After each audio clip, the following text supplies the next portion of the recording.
Ahojte všetci, srdečne vás opäť vítam v našej dielni Parkside.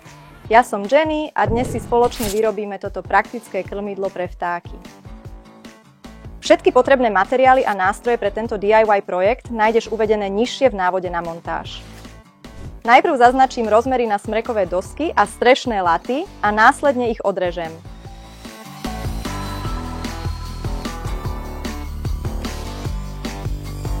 Nezabudnite, že po pílení je potrebné hrany obrúsiť brúsnym papierom. Na moju smrekovú dosku som si detailne zakreslila rozmery bočných stien a teraz ju plánujem vyrezať pomocou priamočiarej píly. Na vytvorenie dna teraz pripevním strešné laty k smrekovej doske.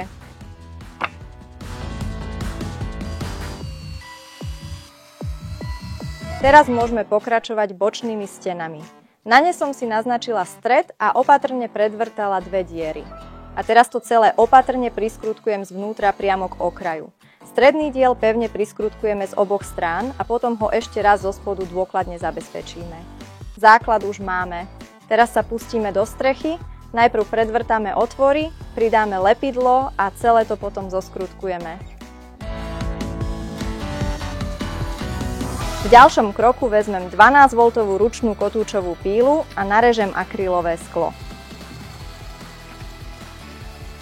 Na upevnenie akrylových dosiek ich jednoducho ukladám presne na seba a na každej z nich predvrtám celkovo dohromady 4 diery. Momentálne pripevňujem akrylovú dosku na bočné steny a aby som dosiahla presne rovnakú medzeru na všetkých stranách, použila som na to ako praktickú pomôcku dva malé drevené kúsky. A teraz prejdime na zavesenie. Na tento účel vyvrtame po dve otvory do každej bočnej steny a strechy.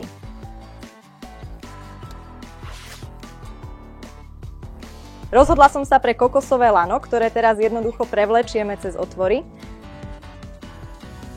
Ak chceš teraz povrch dôkladne ošetriť, určite použij ten najlepší prírodný olej, aby si vtákom nijako neublížil. Už mi chýba len samotné vnútro a potom to môžeme rovno zavesiť.